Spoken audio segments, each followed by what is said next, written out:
बाप पहले ही बताते हैं विघ्न पड़ेंगे, अबलाओं पर अत्याचार होंगे।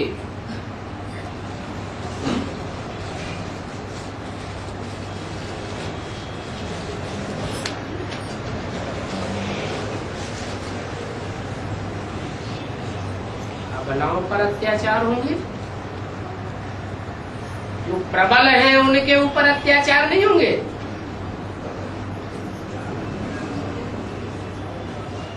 सबल हैं, प्रबल हैं, बलवान हैं, उनके ऊपर अत्याचार नहीं होंगे।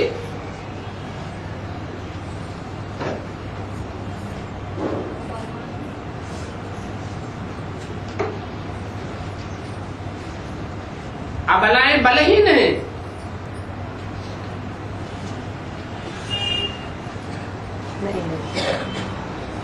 बलहीन है तो क्यों बलहीन है?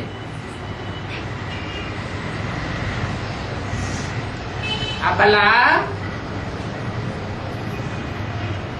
कलयुग में स्त्री जाति को कहा जाता है।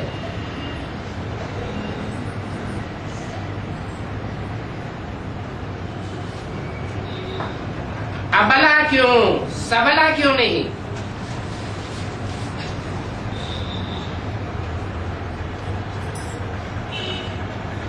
अगर भगवान बाप आ जाए और बुद्धि में ये बैठ जाए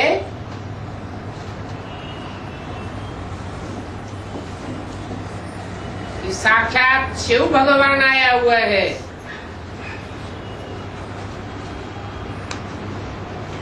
तो अबला शिव शक्ति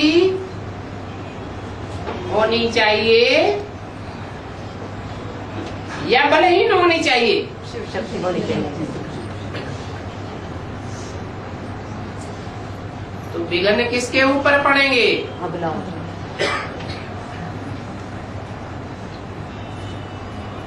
जिन्होंने पक्का फैसला कर लिया है कि मैं तो शिव बाप की शक्ति हूँ, विघ्न उनका कुछ भी नहीं बिगाड़ सकते। तो बाप ने ये घोषणा किसके लिए की? विघ्न पड़ेंगे पहले ही बताते हैं। इसके लिए की अबलाओं के लिए ये घोषणा कर दी, उन पर अत्याचार होंगे।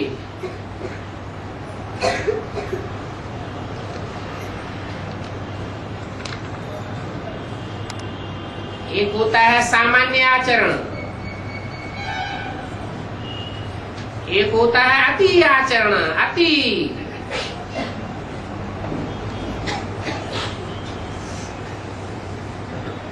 बाप याद दिलाते हैं, बाबा आया हुआ है,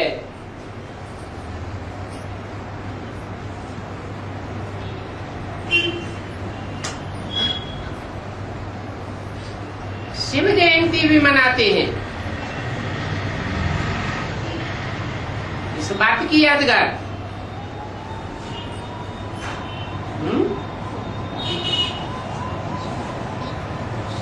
जयंती यादगार है जीवन में आने की। कौन आया हुआ है जीवन में? शिव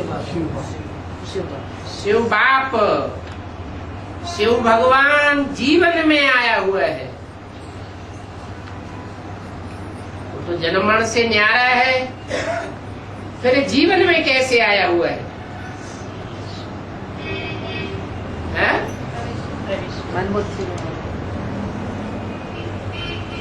प्रवेश करके आता हूँ, मैं दिव्य जन्म लेता हूँ।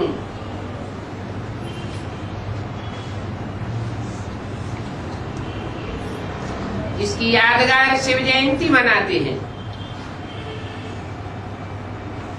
शिव जयंती में क्या करते हैं?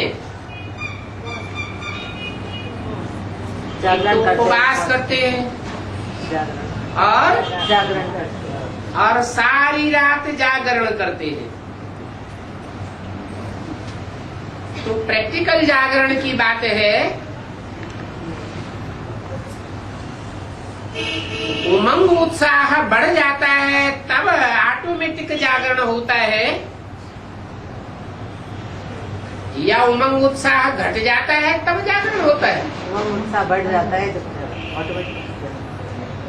तो प्रैक्टिकल जीवन में अनुभव की बात है क्या कि शिव बाबा आया हुआ है, अगर ये बात बुद्धि में बैठ जाए कि बाबा आया हुआ है, माना पहले दूर था अभी नजदीक आया हुआ है, तो आंखों की नींद हिट जाएगी, मारे खुशी के उमंग उत्साह के नींद ही नहीं आवेगी। बाबा आया हुआ है। पहले पहले तुम समझाते हो,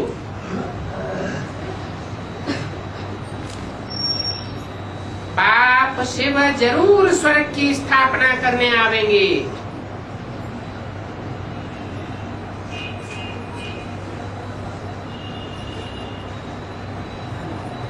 जरूर क्यों लगाया हुआ?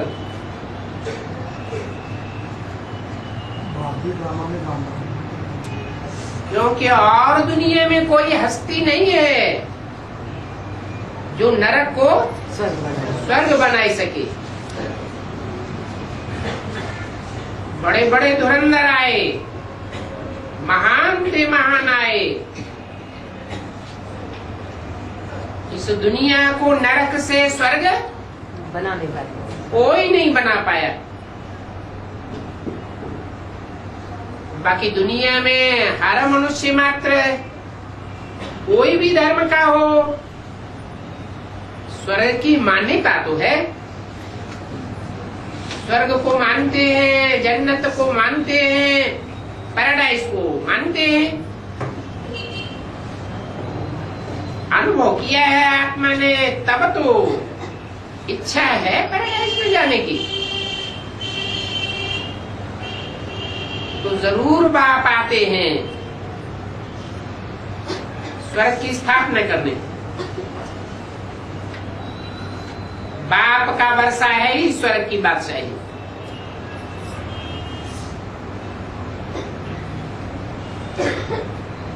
ऊंच ते ऊंच वर्षा है स्वर्ग की बादशाही। बाकी फिर नंबर बात तुम समझाते हो शिव बाबा आया हुआ है,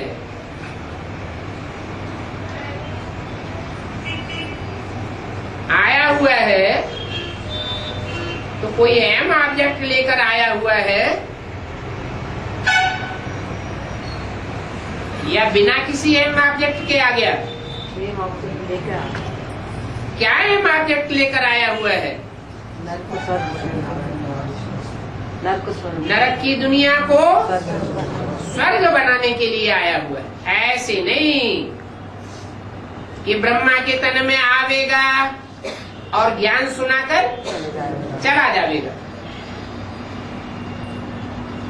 दुनिया नरक ही बनती रहे, रौरव नरक बनती रहे। आने का एम ऑब्जेक्ट तो पूरा नहीं हुआ।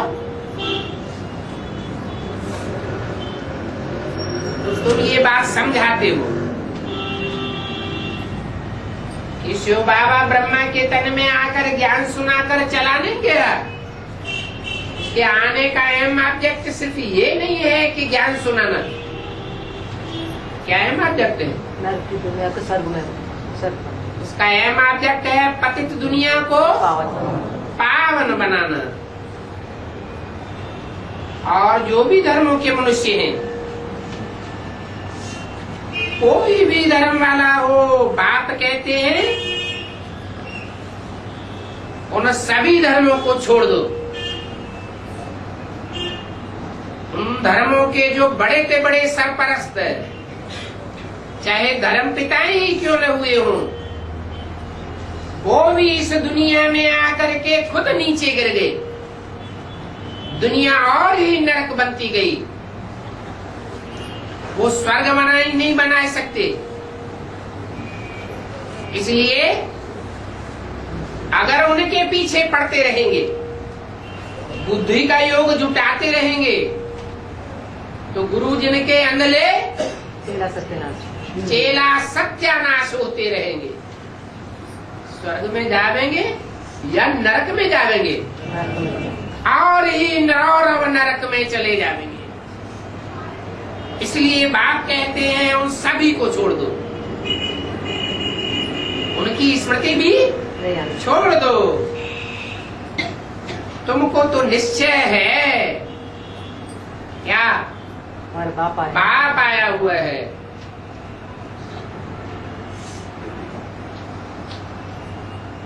वो तो आके ही है स्वर्ग की स्थापना करने। और जो स्वर्ग में स्थिरियम नहीं होते, जिनकी बुद्धि, उन सभी को वापस ले जाते हैं।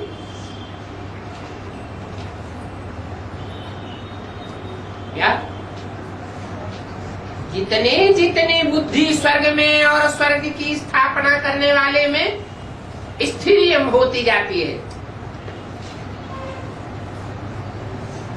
उतना ही लंबे समय तक सुख की दुनिया में रहने के अधिकारी बन जाते। क्योंकि बाप है सुख का सागर, शांति का सागर, तो सुख और शांति का वर्षा दे करके जाते। नहीं लेते हैं तो वापस ले जाते हैं। बाप कहते हैं सिर्फ मुझे याद करो।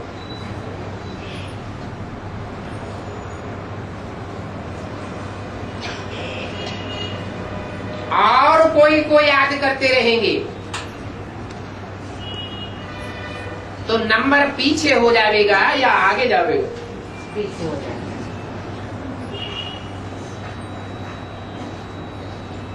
अबला बनते जावेंगे। मन बुद्धि रूपी जो घोड़ा है वो दौड़ में पीछे रह जाएगा। इसलिए क्या कहते हैं, इसको याद करो, माम एकम याद करो। बलहीन घोड़ा होगा तो दौड़ में आगे जाएगा या पीछे जाएगा? पीछे जाएगा। ये घोड़ों की दौड़ हो रही है।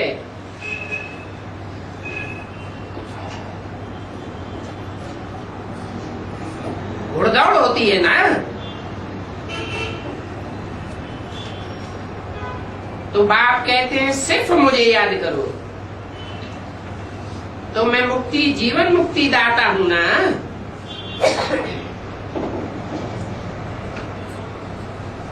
अपना परिचय भी देते हैं।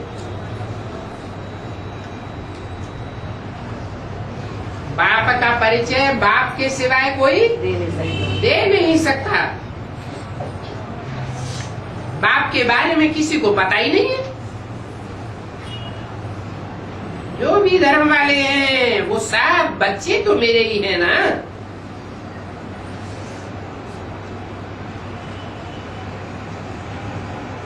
मेरे बच्चे हैं, सदा काल के मेरे बच्चे हैं या कन्वर्ट होने वाले भी हैं? कन्वर्ट होने वाले। फिर भी कहेंगे कि जब सृष्टि का आदि काल होता है, हर आत्मा का अपने हिसाब से,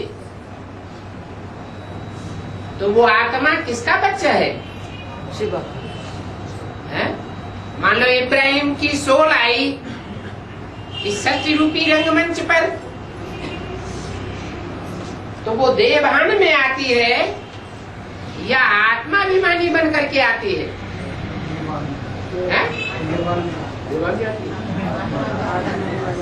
आत्माभिमानी बन करके आती है।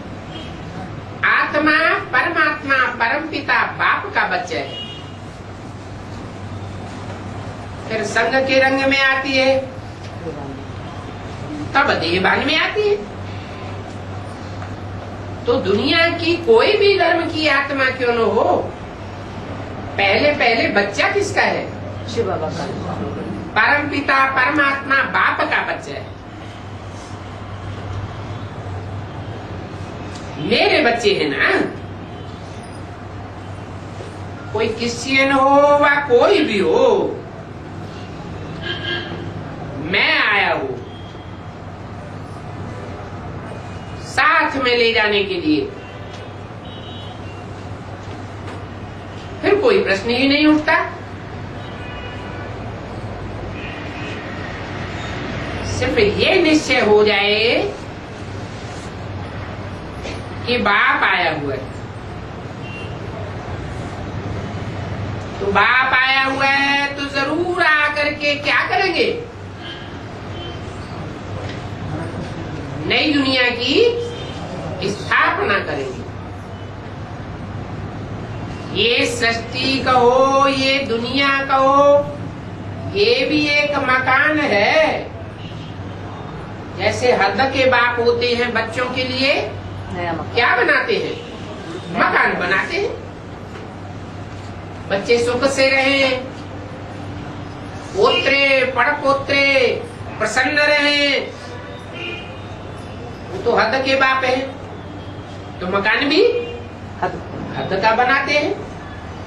और ये बेहद 500-700 करोड़ मनुष्य आत्माओं का बाप है, तो मकान भी कैसा बनाते होंगे, बेहद का सच्ची रूपी नया मकान बनावेंगे या पुराना बनावेंगे, रिपेयरिंग करके जावेंगे। नया मकान। वो धर्म पिताएं होते हैं मानवीय रूप में, वो तो पुराने मकान की रिपेयरिंग करके जाते हैं, कोई भी नया मकान नहीं बनाते। 100, 200, 400 साल सात्विक स्टेज में वो धर्म चलता है, आत्माएं सुखी रहती है। फिर बाद में फिर बाद में रिपेयरिंग कितनी देर चलेगी, टूट फूट होने लगती है, पुराना बनाने लगता है। तो रिपेयरिंग थोड़े टाइम चलती है और नया मकान लंबे समय तक चलता है। और धर्म पिताएं नया मकान सच्ची रूपी बनाकर नहीं जाते हैं, और मैं इस सच्ची रूपी मकान को टोटल नया बना करके जाता हूँ। तो जरूर नई दुनिया की स्थापना करेंगे। ऐसे थोड़ी कि पुरानी दुनिया की रिपेयरिंग करके चले जाएंगे। बाप है ही कल्याणकारी। ऐसी कल्याणकारी सृष्टि की स्थापना करके जाते हैं जिसमें अकल्याण का नाम निशान भी नहीं रहेगा। बाप आया हुआ है।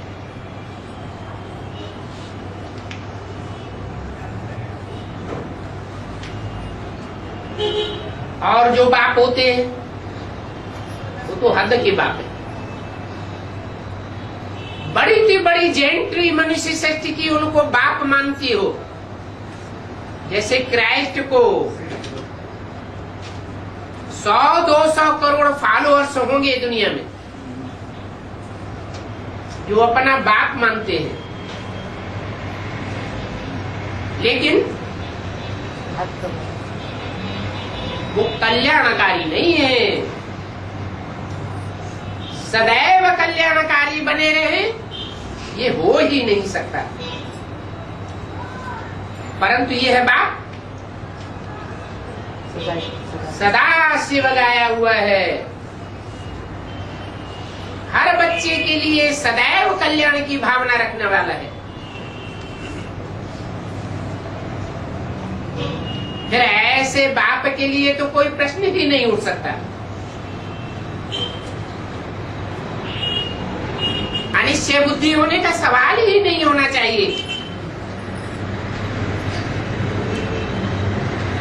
ये है श्रीमत।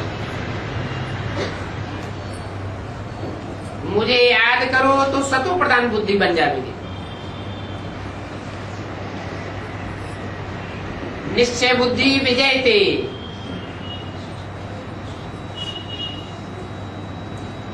संशय बुद्धि विनश्यते। बाप तो सभी कुछ जानते हैं और सभी कुछ समझाते हैं, और हम तो कुछ भी नहीं जानते थे।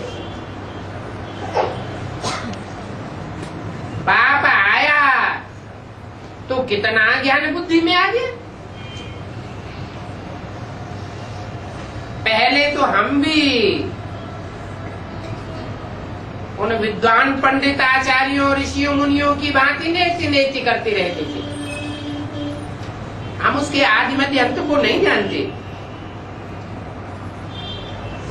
भक्ति मार्ग में तो कुछ भी नहीं जानते।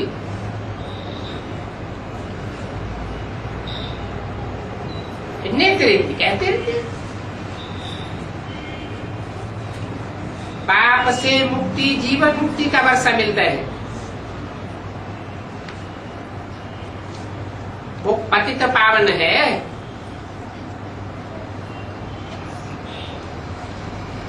वो आते ही है पतितों को पावन बनाने के लिए।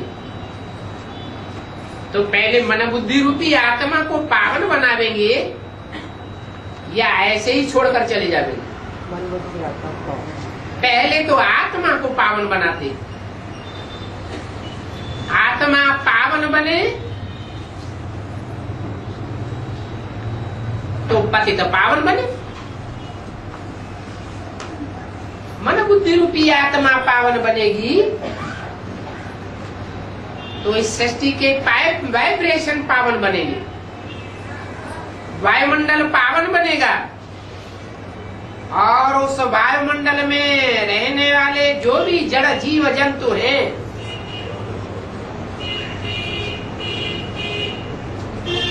चाहे बुद्धिशाली हैं, चाहे जड़त्वमयी बुद्धि वाले हैं, और चाहे निचाट जड़ हैं, वो सब वायुमंडल के प्रभाव से तमो प्रधान से सतो प्रधान बन जाते।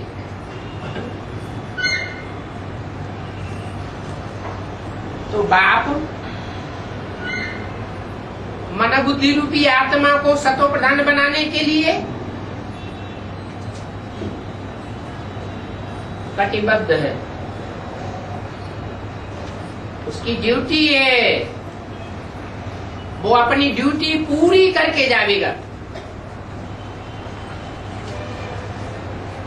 तो प्रश्न करने की दरकार ही नहीं रहती। क्यों?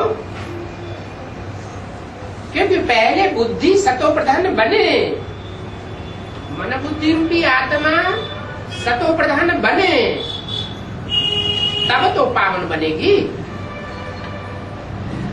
और उसके संसर्ग संपर्क में आने वाला 5 तत्वों का शरीर पावन बनेगा। तो बाप तो आपे ही सुनावेंगे, उनसे प्रश्न करने की भी दरकार नहीं रहती है। प्रश्न उठना ही नहीं चाहिए। परंतु माया है ना, तो माया रावण क्या करता है? माया रावण उकसाता है, लड़ बच्चे लड़। माया रावण उकसाता रहता है, अपनी मत निकालते हैं।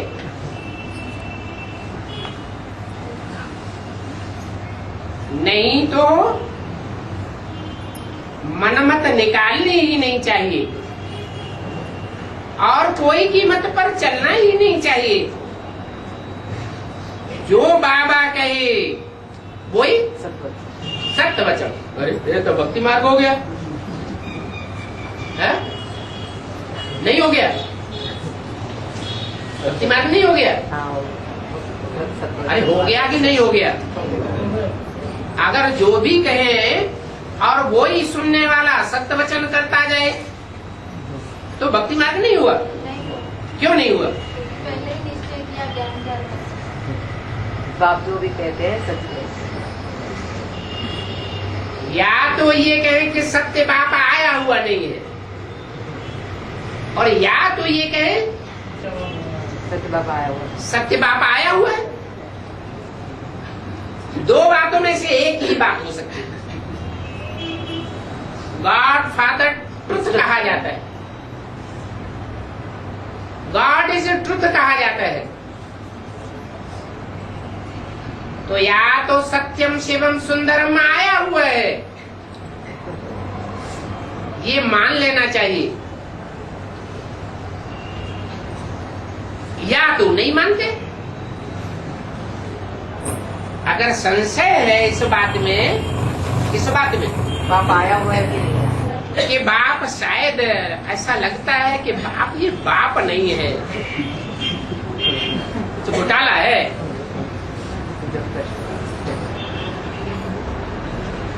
तो संशय पैदा हो सकता है, नहीं तो संशय का कोई सवाल नहीं। पैदा नहीं होता।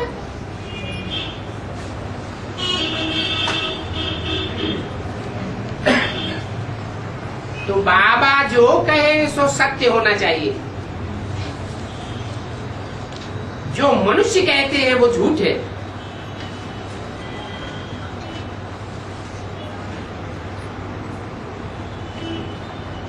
मनुष्यों को प्रश्न उठेंगे क्या? एक होती है देवात्मा, एक होती है मनुष्य आत्मा। देवात्मा और मनुष्य आत्मा में क्या अंतर है? को प्रश्न।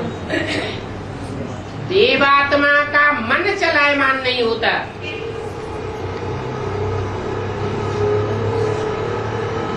अमन हो जाते हैं।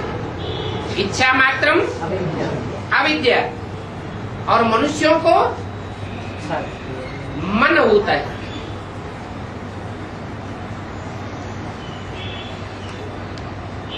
तो बोला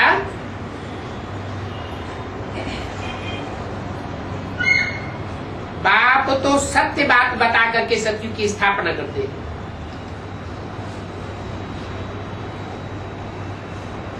झूठ खंड की स्थापना कौन करता है? रावण झूठी बातें बता करके झूठ खंड की स्थापना करता है। रावण के रूप है अनेक, और बाप का रूप है एक। एक रूप कैसे है? रूप से क्योंकि एक व्यापी बन करके आता है, मुकर्रर रथ में आता है। इसलिए गॉड इज वन कहा जाता है। रावण के 10 रूप है। दुनिया में 10 धर्म फैले हुए हैं मोटे मोटे रूप में, तो 10 प्रकार की बातें सुनाते हैं।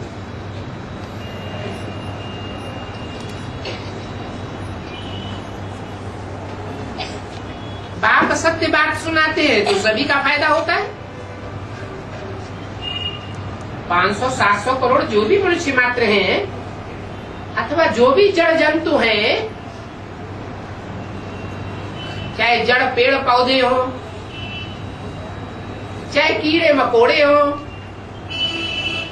सबका फायदा होता है या किसी का फायदा नहीं होता है? सत्य जब बाप सुनाता है, सबका फायदा। सत्य बाप जब इस सृष्टि पर आता है तो सबका फायदा होता है या कोई रह जाता है? सबका फायदा होता है। अणु अणु का फायदा हो जाता है, कण कण सतो प्रधान बन जाता है।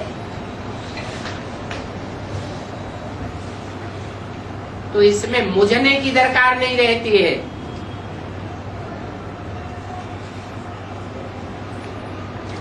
ये 84 जन्म भी भारतवासियों के लिए है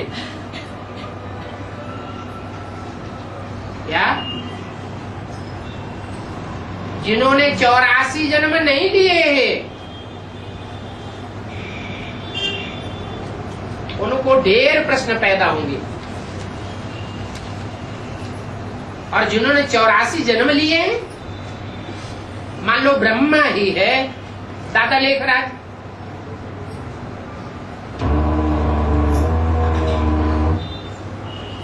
तो उनको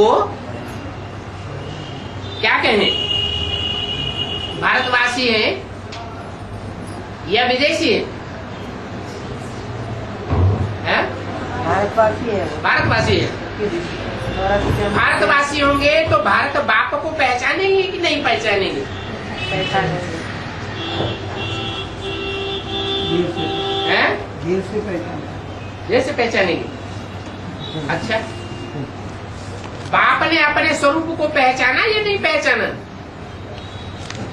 बाप जिस रूप में बाप बन करके आता है, मुकर्रर रथ में आता है, मनुष्य सृष्टि के पिता में आता है, उसने अपने को पहचाना नहीं? पहचाना ना? यज्ञ के आदि में क्या हुआ? पूरा पहचाना या नहीं पहचाना? नहीं पहचाना। नहीं पहचाना तो संशय बुद्धि विनश्यति हो गया। माया किसी को छोड़ती नहीं है, इसलिए कहते हैं माया भी सर्वशक्तिवान है और बाप भी सर्वशक्तिवान है। लेकिन बाप फिर भी भारतवासियों को ही सुनाते हैं क्या? जो विदेश के वासी बन जाते हैं या विदेश में ही जन्म जन्मांतर जन्म लेते रहते हैं या विदेशियों में कन्वर्ट हो जाते हैं या उनसे प्रभावित हो जाते हैं, उनको नहीं सुनाते हैं? इसको सुनाते हैं?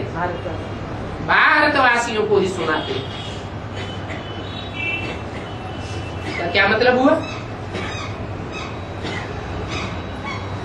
भारत किसे कहें और भारतवासी किसे कहें? है? भारत में निवास करते हैं, चैतन्य भारत में। भारत माता कहा जाता है।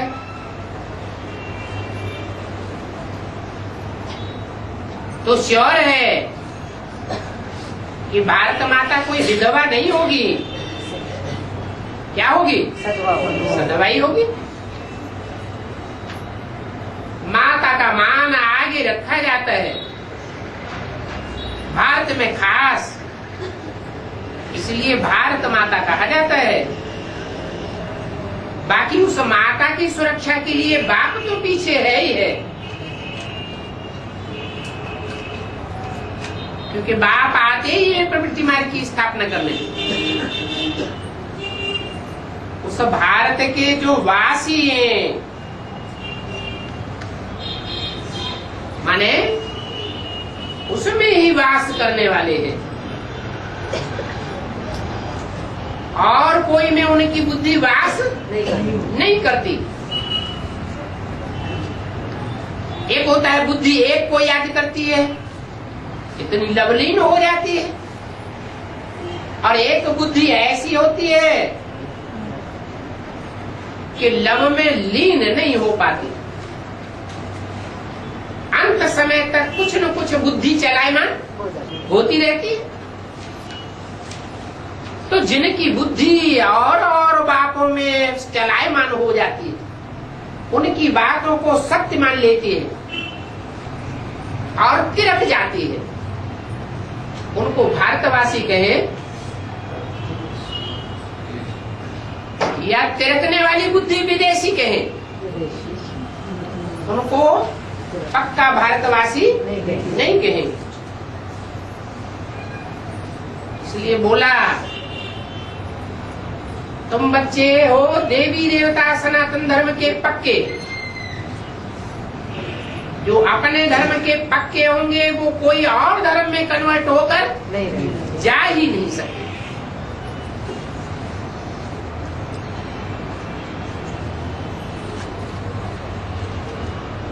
इसलिए बोला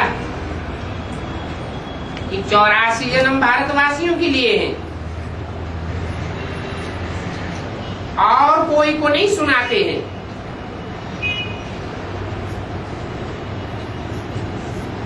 वो पूरे 84 जन्म थोड़े लेते हैं। कौन? विदेशी कन्वर्ट होने वाले। अच्छा, ब्रह्म की आत्मा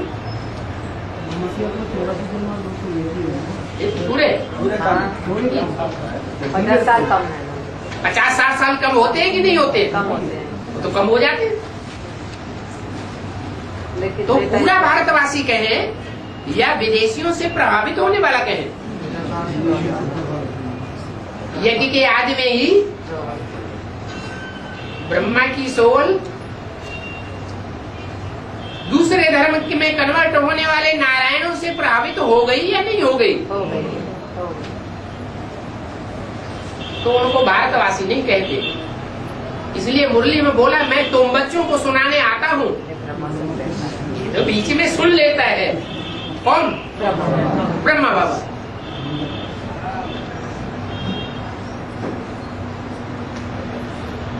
माना ब्रह्मा की सोल भी उन बच्चों की लिस्ट में नहीं है जिनको बाप आकर के सुनाता है। समझदारों को आकर के सुनाएगा या बच्चा बुद्धियों को सुनाएगा? समझदार बच्चों को सुनाता है, क्योंकि सुनाने वाला जानता है कि मेरी बात सुनी हुई पर अब कौन अमल करेंगे और कौन अमल नहीं करेंगे।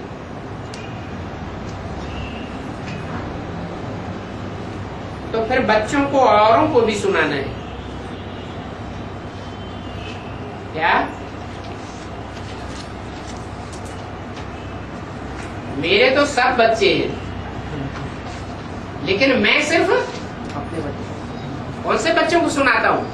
अपने बच्चे। विदेश में कन्वर्ट होने वाले, विदेशी धर्मों में कन्वर्ट होने वाले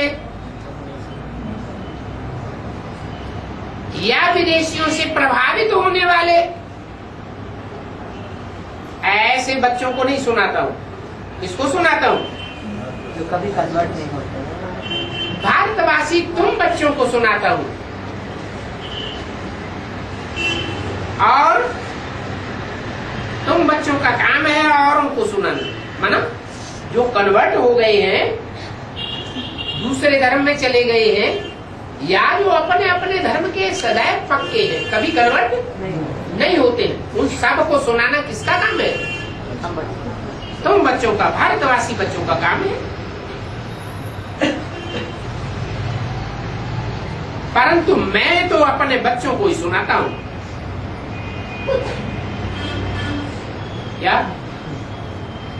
मैं तो अपने बच्चों को ही सुनाता हूं। इसका मतलब और सब पराई बच्चे हो गए क्या? धोखा देने वाले। हैं? धोखा देने वाले। अपने बच्चे और पराये बच्चे का कहने का मतलब क्या है? वो कन्वर्ट होने वाले बच्चे। हाँ, जो अपनापन आज से अंत तक प्रैक्टिकल में कायम रखे वो तो अपने, और दूसरों के प्रभाव में आकर के बच्चा नौजवान होने के बाद बाप का विरोध कर दे, दुश्मन बन जाए और मार काट करने लगे,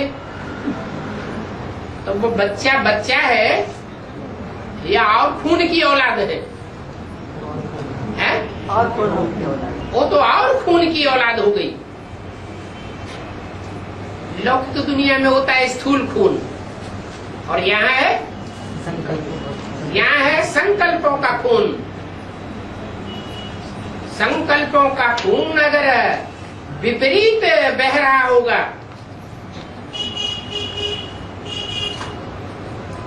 तो उसको विपरीत बुद्धि कहे या प्रीति बुद्धि कहे? फिर विपरीत बुद्धि कहा जाएगा।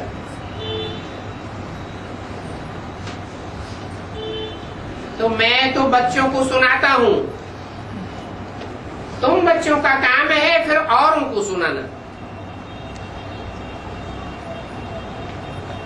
इसका क्या मतलब हुआ?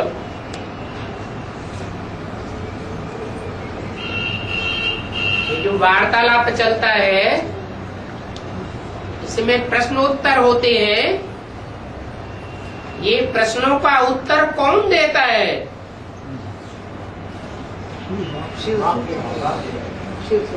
शिव बाप ही देता है।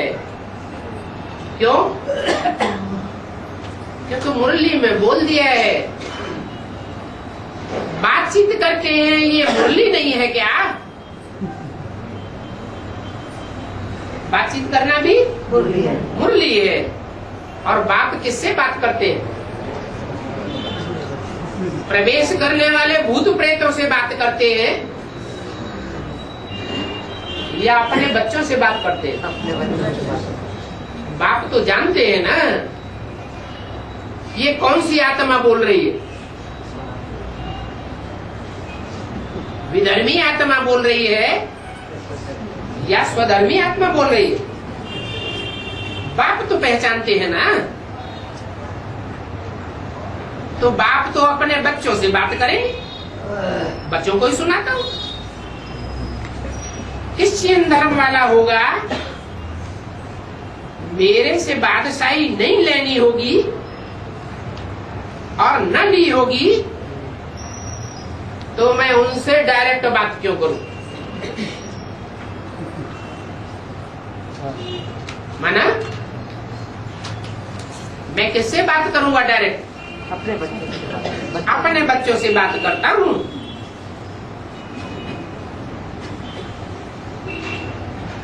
वो तुम बच्चों को मेहनत करनी है क्या?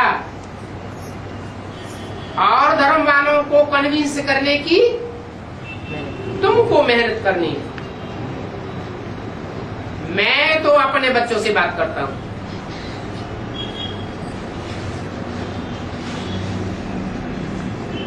तो जो भी आवे उनको बताओ।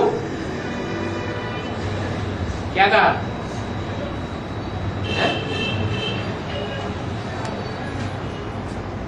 संदेश तो सबको देना है, चाहे स्वधर्मी हो और चाहे विधर्मी हो। बाप आया हुआ है ये सबको संदेश देना है। नई दुनिया की स्थापना करने के लिए आया है, पुरानी दुनिया का विनाश होना है। ये तीन बातों का संदेश तो सबको देना है। और संदेश लेने के बाद जो फिर तुम्हारे पास आवे उनको फिर समझाना है। उनको बताओ कि वेद के बाप से बेहद का वर्षा मिलता है। बाप सिर्फ कहते हैं मुझे याद करो। इस याद में ही सब कुछ भरा हुआ है। क्या? भले सब्जेक्ट 4 हैं ईश्वरीय पढ़ाई के, परंतु याद का सब्जेक्ट ऐसा मुख्य सब्जेक्ट है जिसमें बाकी 3 सब्जेक्ट भी समाये हुए हैं।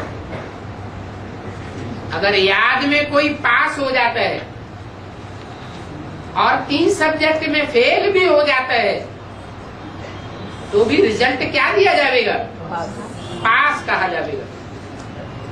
और 3 सब्जेक्ट में कोई बहुत अच्छे मार्क्स लाता है और याद में फेल हो जाता है तो क्या रिजल्ट आएगा?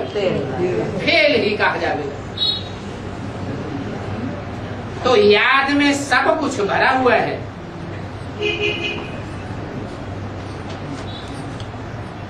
सेकंड में जीवन मुक्ति का गायन है ना। 84 का चक्र भी तुम जानते हो।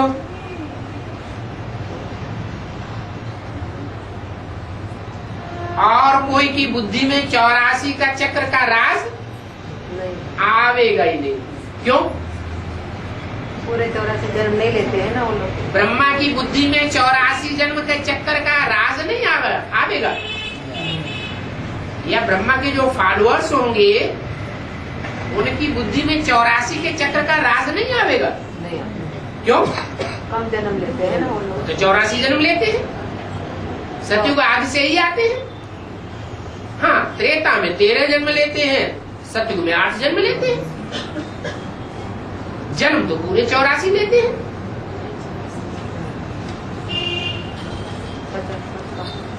भले 84 जन्म लेते हैं, परंतु ऑलराउंड पार्ट न बजाने के कारण जो ऊंचे ऊंची युग है, कौन सा? संगम युगी स्वर्ग, उसकी प्रारब्ध अपने शरीर से नहीं भोग पाते। उनका अपना शरीर होगा? नहीं होगा। उनका अपना शरीर नहीं होता है। इसलिए बोला कि तुम्हारी याद में ही सब कुछ भरा हुआ है। और याद कब आती है? अरे पूरी पहचान होगी तो पूरी याद आवेगी, या अधूरा पहचाना होगा तो पूरी याद आवेगी? पूरी पहचान होगी तो पूरा याद आवेगा। तो तुम्हारी बुद्धि में 84 का चक्र बैठता है, ब्रह्मा या ब्रह्मा के फॉलोअर्स की बुद्धि में 84 जन्म के चक्र का पूरा ज्ञान नहीं बैठता। एकदम सृष्टि के आदि का ज्ञान उनकी बुद्धि में बैठ न सके। कौन सा ज्ञान? उनकी आत्मा में श्रेष्ठ इंद्रियों से संतान कैसे पैदा होती है इतना बुद्धि में बैठेगा, लेकिन वाइब्रेशन से भी संतान की पैदाइश हो सकती है, ये उनकी बुद्धि में नहीं बैठेगा। तो तुम तो 84 के चक्र को जानते हो, तुम हो ऑलराउंड पार्टधारी, तो तुम ही जीवन मुक्ति पाते हो। माना ब्रह्मा या ब्रह्मा के फॉलोअर्स जीवन मुक्ति नहीं पाते। शरीर ही नहीं रहता। जीवन में रह करके उनको मुक्ति नहीं मिलती। उनकी आत्मा जीवन में रहते, जीव शरीर में रहते रहते दुख दर्दों से मुक्त होकर नहीं मिलती। नहीं रहते। कहाँ रहती है? शरीर को 8 जन्म सतयुग में जीव आत्मा होती है कि नहीं उनकी? होती है। और त्रेता में 13 जन्म जीवित शरीर होता है कि नहीं? होता है। तो जीवन मुक्ति हुई कि नहीं? संगम युग में नहीं होता ना कुछ। माना इसी जन्म में पुरुषार्थ करें और पुरुषार्थ की प्रारब्ध इसी जन्म में पावे, ये प्राप्ति उनको डायरेक्ट बाप से नहीं होती, क्योंकि डायरेक्ट बाप को वो पहचानते ही नहीं, इसलिए उनको पूरी प्राप्ति नहीं होती भी नहीं। पूरी प्राप्ति नहीं होती है, आत्मा में कमजोरी रह जाती है बाप को पहचानने की, इसलिए फिर औरों से प्रभावित हो जाते हैं। अभी बाप आया हुआ है तो समझना चाहिए ना कि सारी मनुष्य शक्ति का ही नहीं,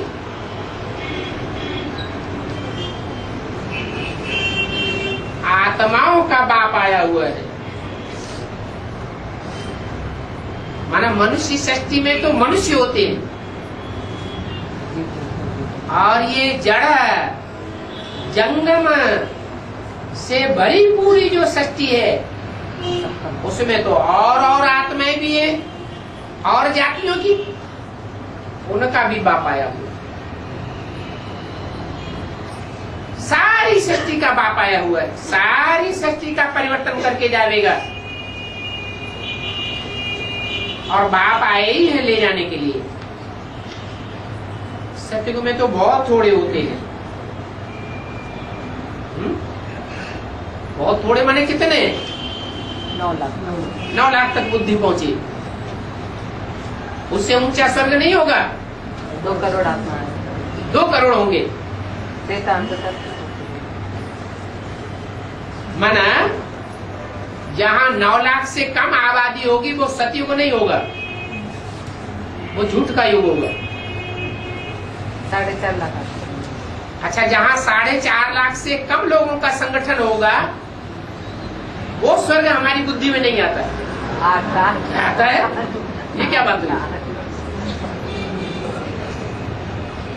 नई दुनिया जो होगी उसमें बहुत थोड़े होंगे या संख्या ज्यादा होगी? कितने? चित्रों पर समझाना बहुत सहज है। क्या कहा? कोई को ये बात समझाएं कि नई दुनिया में बहुत थोड़े होते हैं। तो मायावी दुनिया के चित्र बहुत होते हैं या थोड़े होते हैं? बहुत होते हैं। माया तो ढेर के ढेर चित्रों में बुद्धि बखेर देती है। माया की मत पर ढेर के ढेर चित्र बनाए। और बाप ने? 5। बाप ने तो जो साक्षात्कार से चित्र बनाए हैं कितने? 4-5 और 2-4 ऐड कर दिए तो कितने हो गए? बाप चैतन्य चित्र कितने तैयार करते हैं? 8। उनमें कमजोरी रह जाती है, नहीं। बलहीन रह जाते हैं या बलवान हो जाते हैं? बलवान हो जाते हैं। चोला स्त्री का ही क्यों न हो तो भी वो अबला होंगे या बलवान का पार्ट बजाने वाले होंगे? बलवान का पार्ट। विविचारी बुद्धि वाले नहीं होंगे। क्या होंगे? अब विविचारी बुद्धि वाले होंगे। अबला की स्टेज में उनको नहीं गिना जा सकता। जो अबलाएं होती है उनके लिए ये बात बोली है क्या? अपना ऊपर अत्याचार कि बाप पहले से ही बताते हैं विघ्न पड़ेंगे। किसके ऊपर? अपना ऊपर। अबलाओं के ऊपर। वो सबल होंगे, शिव शक्ति के रूप में होंगे। वो तो विघ्न को विघ्न नहीं समझ। मानेंगे ही नहीं। क्या मानेंगे? विघ्न को विघ्न नहीं मानेंगे तो क्या मानेंगे? खेल। या तो खेल मानेंगे या तो परीक्षा मानेंगे कि जो आत्मा जितनी बड़ी परीक्षाओं से पसार होगी उतना ऊंचा औहदा पाएंगे। मिलने वाला है। इसलिए परीक्षाओं में तो पास होना ही है, फेल होने का सवाल ही नहीं। तो चित्रों पर समझाना बहुत सहज है। तो तथाकथित ब्राह्मणों की तरह ढेर के ढेर चित्रों पर समझावेंगे या थोड़े चित्रों पर समझावेंगे? है कितने? 8। ढेर के ढेर चित्र माया की मत पर बनाए गए। माया की मत पर जो चित्र बनाए होंगे वो अधूरे होंगे या परिपूर्ण होंगे? अधूरे होंगे। बाप तो संपूर्ण दुनिया बनाकर जाता है। उस संपूर्ण दुनिया में जो भी मनुष्य मात्र होंगे, जो भी उस नई दुनिया के भांति होंगे, वो अधूरेपन लिए हुए होंगे या संपन्न स्टेज वाले होंगे? संपन्न स्टेज वाले। उनकी आत्मा में कोई भी कोर कसर नहीं होनी चाहिए। ऐसे संपन्न स्टेज वाले चलचित्र, चैतन्य चित्र, उनके ऊपर हम समझावेंगे और ये समझाना बहुत सहज हो जाएगा। क्यों? क्यों सहज हो जाएगा? देवताओं के जड़ चित्रों पर समझाना कठिन है।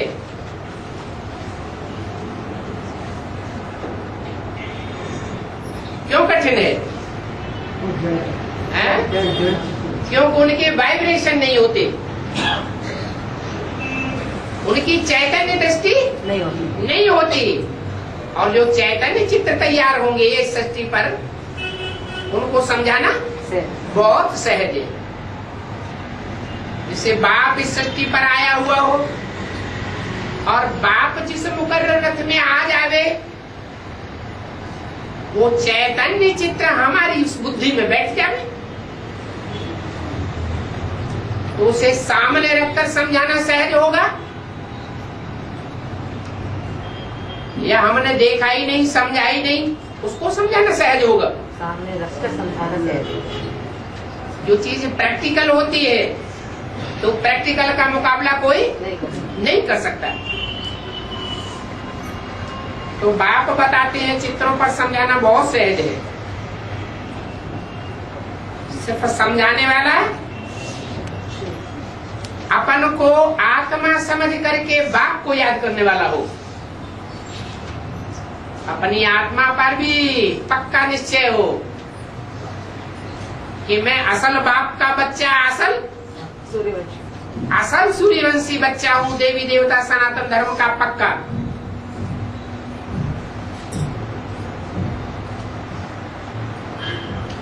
बाप मुझ बच्चे को ही समझाते और धर्म की आत्माओं को नहीं समझाते।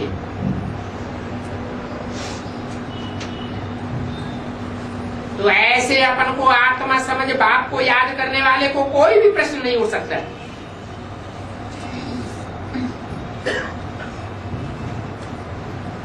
सभी एडिटर हैं।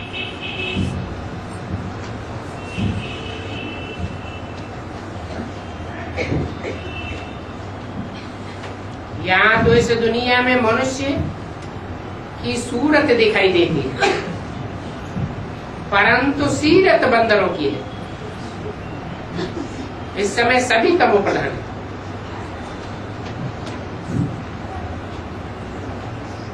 कोई आज आया या कल आया, जो भी आए हैं सभी पतित हैं, पावन एक भी नहीं है। और पावन दुनिया में पतित एक भी नहीं होता। पतित दुनिया में पावन नहीं हो सकता, एक भी नहीं। यहाँ तो हर चीज दुख देने वाली है, चाहे वो चीज चैतन्य हो और चाहे जड़ हो। दुख देने वाले को तमो प्रधान कहा जाता है, सुख देने वाले को सतो प्रधान कहा जाता है।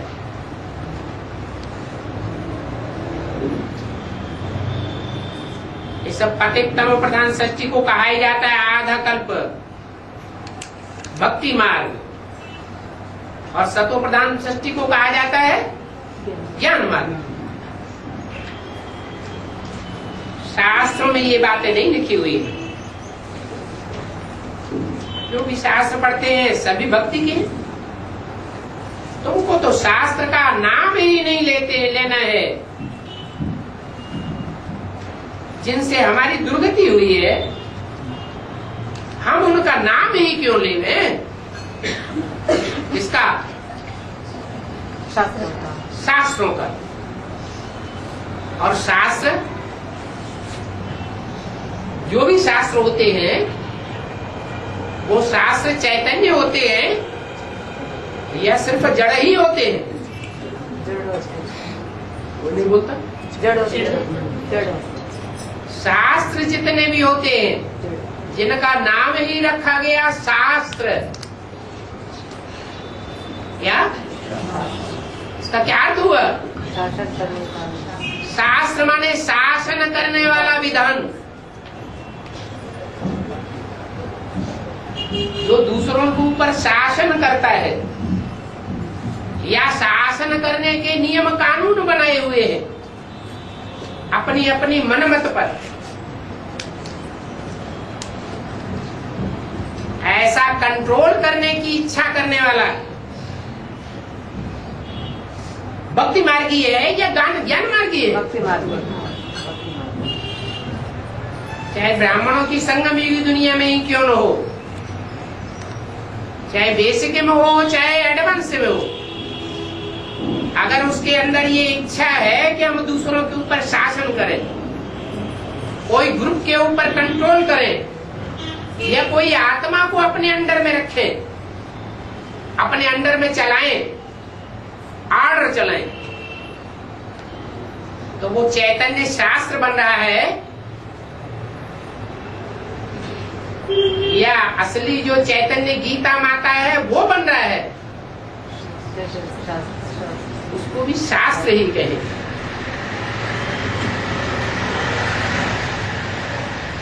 हम असल ब्रह्मा बाप की औलाद हैं। उस मुकर्रर रथ में बाप आया हुआ है, वो बाप कहते हैं बच्चे I am your most obedient servant. तो बाप ही सर्वेंट बन करके आया हुआ है, तो हम बच्चों को दूसरों के ऊपर शासन करने की इच्छा रखनी चाहिए क्या? नहीं। अगर शासन करने की इच्छा रखने वाले हैं तो यहाँ हम चैतन्य शास्त्र बन जाते हैं भक्ति मार्ग के, और वहाँ जड़ शास्त्र बनाने वाले बन जाएंगे।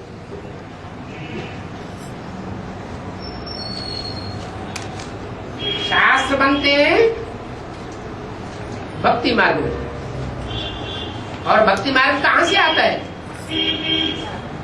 रावण से आता है भक्ति मार्ग। तो जो भी शासन करने की इच्छा करने वाले हैं ब्राह्मणों की दुनिया में, वो कौन से संप्रदाय हो गए? रावण संप्रदाय हो गए।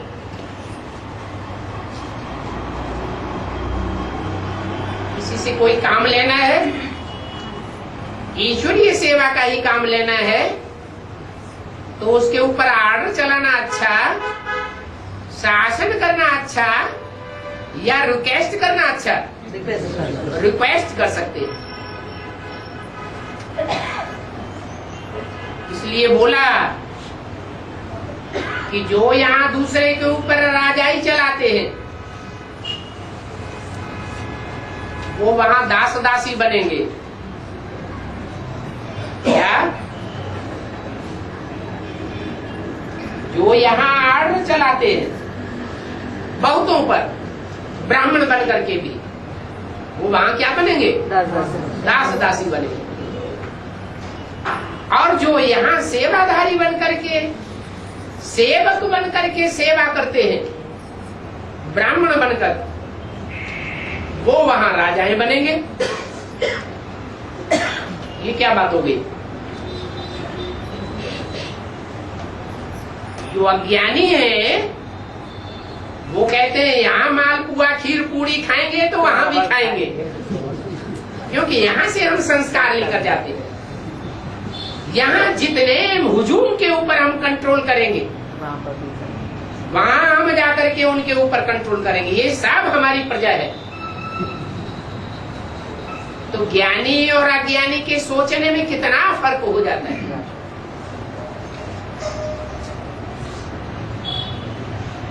तो बाप कहते हैं कि न शासन करने वाले विचारों से बनाए हुए जड़ शास्त्रों से हमारी दुर्गति हुई है।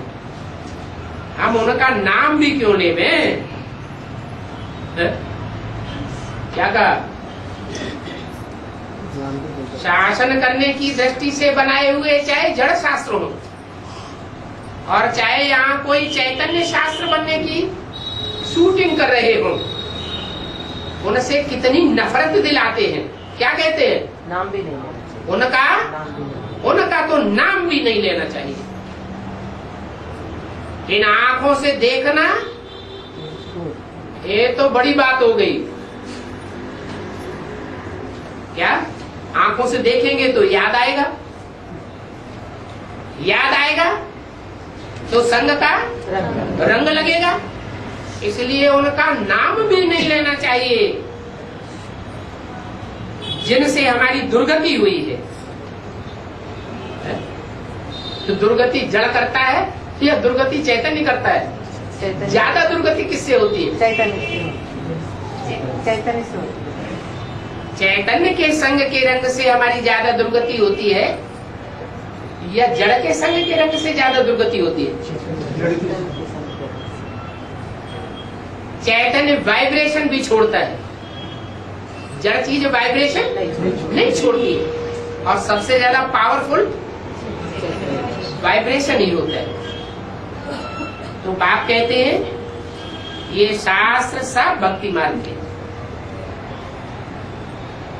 है ना। शास्त्रों की तो बात भी मत उठाओ, क्या उनमें सब ईविल बातें भरी हुई है। पढ़ते पढ़ते हर एक नीचे उतरते रहते हैं। अंदर से भी बदतर इस समय के मनुष्यों को कहा जाता है। लड़ाई में देखो क्या करते हैं, बच्चों को श्रीमत पर ही चलना है और कोई बात नहीं। स्वीट बाबा तो स्वीटेस्ट ही बनाते हैं। ये ज्ञान है ही खास भारतवासियों के लिए। क्या था, भारतवासी तो बहुत है, लेकिन एक है खास भारतवासी और एक है आम भारतवासी।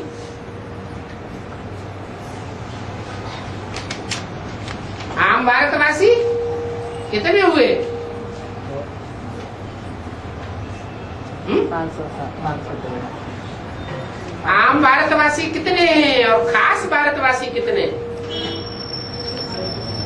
जो पूरे 84 जन्म लेते हैं वो हुए खास भारतवासी। और जो स्वर्ग में 21 जन्म भी लेते हैं, 84 जन्म लेने की लिस्ट में भी आ जाते हैं, परंतु खास भारतवासी उनको नहीं कहा जा सकता।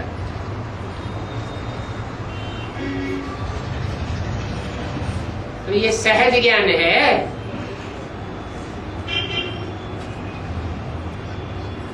बाप के पास जन्म लिया और हकदार बना,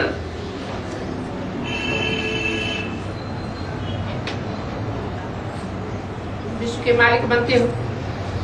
सिर्फ याद की यात्रा चाहिए और कोई तकलीफ नहीं। बाप कहते हैं टाक नो इविल, नॉनसेंस की बातें मत सुनो, न करो। बाप के आगे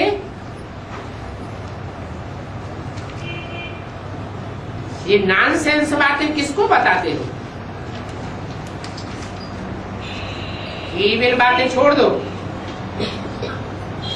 एक ही सभी का फादर है, उसको याद करने की टेव पड़ जाती है। बाप को याद करो, बाप की याद में शांति कर देनी है। उठते बैठते बाप को याद करो और कोई भी चीज को याद न करो। इन भक्ति मार्ग के शास्त्रों से ही तुम्हारी दुर्गति हुई है।